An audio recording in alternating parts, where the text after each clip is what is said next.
we'd like to recognize James J. Morrison. James J. Morrison was born on a farm south of Arthur in 1861. He spent the early part of his career as Secretary-Treasurer of the Dominion Grange and the Canadian Council of Agriculture before returning to take over the family farm. And it was at this time when he started thinking about what needed to be done to improve conditions for farmers and rural communities and how to give rural people a strong voice in provincial and national affairs. In 1914, JJ, as he was known, helped create a political party, the United Farmers of Ontario. This organization grew rapidly and had 50,000 members in 1919 when it won the Ontario election. Morrison served as the Secretary-Treasurer and was a key organizer and promoter until 1933.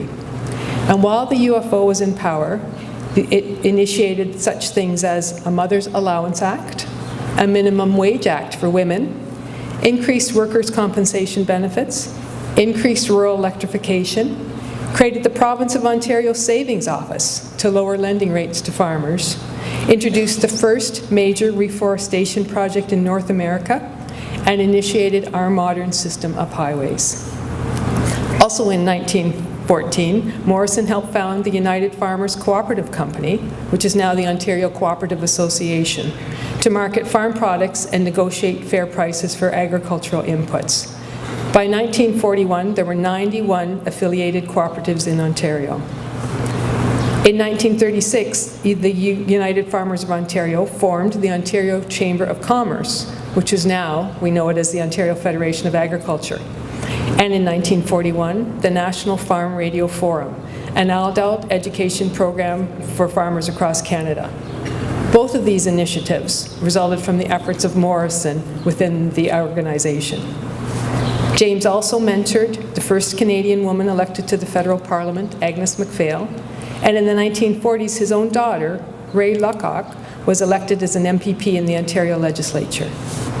J.J. Morrison ultimately became known as the father of the Ontario farmers movement. His work and his vision have been recognized in numerous ways over the years, including the establishment of the J.J. Morrison Memorial Lecture in Agricultural Economics by the Ontario Federation of Agriculture, and his induction into the Canadian Agricultural Hall of Fame. So he's recognized in Arthur, he's recognized at the Canadian level, and kudos to the Wellington County Historical Society for bringing forth this nomination so we can recognize him in Ontario today. I'd like to invite Muriel Morrison, spouse of James' grandson Arthur, to come forward and respond.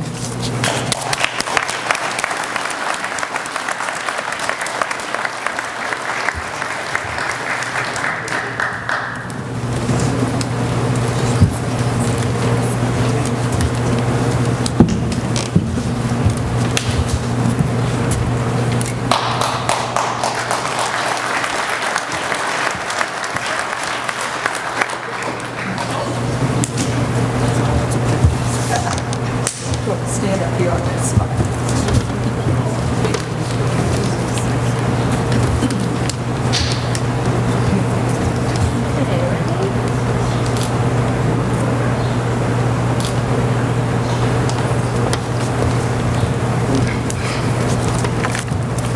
My name is Peggy Morrison, and I'm one of the many great-grandchildren here today, and I'm speaking on behalf of the descendants of James J. Morrison.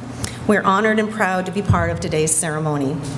JJ, known as father of the Ontario farm movement, worked tirelessly and selfishly in the early 1900s, which led him being part of the precedent-setting leader in rural Ontario. I would like to take this opportunity to acknowledge the people that have led to the induction of JJ to the Ontario Agricultural Hall of Fame today. First and foremost, a very special thank you to Sharon O'Sullivan. Her fascination and curiosity of JJ's life story started back when she was a student in the Ag program at the University of Guelph. It was more recently when she discovered she was living on the Morrison homestead on the 16th of Peel, just south of Arthur, that sparked her again. It's Sharon's passion that led to today's dedication. To the Wellington County Horticulture Society, our heartfelt thank you for your nomination and support. Without this, today would not have been possible. The Morrison family is honored and truly grateful for today's induction. Thank you.